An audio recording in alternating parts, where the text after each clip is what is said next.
Hello' student. তো ছাত্ৰ ছাত্ৰীসকল, প্ৰথমে আমি চাই লওঁ যে কোনো এটা ছাবজেক্টত তোমালোকে যদি অকল থিয়ৰী বা MCQ পাৰ্টত পাছ কৰা, তেন্তে তোমালোকে এক্সামত মেইন ৰিজাল্ট যিটো আহিব, ৰিজাল্টত তোমালোকে পাছ কৰিবানে? তো এই কথাষাৰ যদি তোমালোকে ভাল কৰি চোৱা, তেন্তে তোমালোকে চাব পাৰিবা যে তোমালোকৰ পেপাৰখন টোটেলি 3টা ভাগত ভাগ হৈ আছে।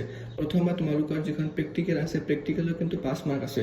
তো তোমালোকে তাতে 10 মাৰ্কছটো ৰৈ গ'ল। 10 মাৰ্কছ হোৱাৰ পিছত তোমালোকৰ আৰু বাকী 90% গ'ল। তো 90% মানে কি 90 মাৰ্কছ হ'ল।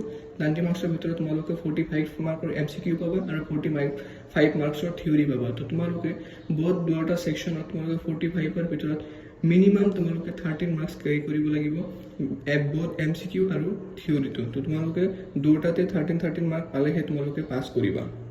তোমালোকে যদি ভাবিছা যে MCQ গোটেইখিনি কৰিম, থিয়ৰী অলপ কম কৰিম, যদি MCQ যদি তুমি 45 মাৰ্কৰ ভিতৰত যদি 40 পোৱা আৰু তোমালোকে থিয়ৰীৰ মাজত যদি 45 মাৰ্কৰ ভিতৰত তোমালোকে যদি 10 পোৱা, তেন্তে কিন্তু তোমালোকে সেইটো ছাবজেক্টত ফেইল কৰিবা।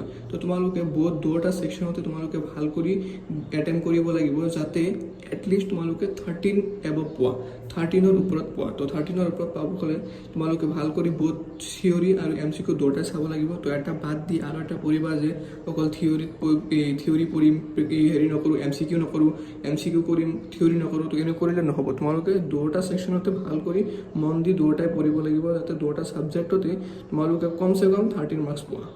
তো ছাত্ৰছাত্ৰীসকল, ইয়াৰ পৰা কি বুজিবা? তোমালোকে ইয়াৰ পৰা এইটো কথাই বুজি পাবা যে কোনো এটা ছাবজেক্টত স্পেচিয়েল কৰি, মানে যিকেইটা থিয়ৰিটিকেল আছে, যেনেকুৱা তোমাৰ অসমীয়া, ইংৰাজী, এইবিলাক ছাবজেক্টত তোমালোকে কেতিয়াও হেৰি নকৰিবা যে মই MCQ কৰিম, থিয়ৰী নকৰোঁ, থিয়ৰী কৰিম, MCQ নকৰোঁ। তো এনেকুৱা নকৰিবা। তোমালোকে বহুত দুটাতেই হেৰি কৰিবা, এই ভালদৰে পঢ়ি দুটাতেই এটলিষ্ট 13 মাৰ্কছ কেৰি কৰা ট্ৰাই কৰিবা, যাতে তোমালোকে পাছ কৰি যোৱা এটলিষ্ট।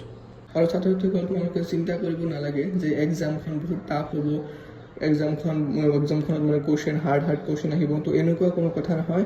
এক্সামটো সহজে হ'ব তোমালোকে যদি ভাল কৰি পঢ়িছা, তেন্তে as compared to the last year, যোৱা বছৰতকৈ এইবাৰ পৰীক্ষা সহজ হ'ব। কাৰণ তোমালোকে এটা ভাইৰেল ভিডিঅ' কৈছিল, তোমালোকক CM ছাৰে যিখন কথা কৈছিল তোমালোকে গম পাইছেনে? এজন ছাত্ৰ যেতিয়া কুৱেশ্যন কৰা আছিল যে ছাৰ এইবাৰ মেট্ৰিক পৰীক্ষাখন টাফ হ'বনে? আমাৰ CM ছাৰে কিন্তু ধুনীয়াকৈ কৈ দিছিল নাই, এইবাৰ এক্সাম বহুত সহজ হ'ব। তো তোমালোকে অলপ ভাল কৰি পঢ়া, তেন্তে তোমালোকে সকলোৱে ভাল কৰি ভাল এটা মাৰ্কছ পাই পাছ কৰি যাব পাৰিবা। আৰু আজি ভিডিঅ'খন আমি ইয়াতে শেষ কৰিছোঁ। তোমালোকৰ যদি কোনো ধৰণৰ প্ৰব্লেম থাকে বা কোনো ধৰণৰ কিবা বস্তু বুজি পোৱা নাই, তেন্তে তোমালোকে আমাৰ কমেণ্ট ছেকশ্যনত জনাই দিবা। আমি তোমালোকৰ প্ৰব্লেমখন ছল্ভ কৰি দিয়াত ট্ৰাই কৰিম।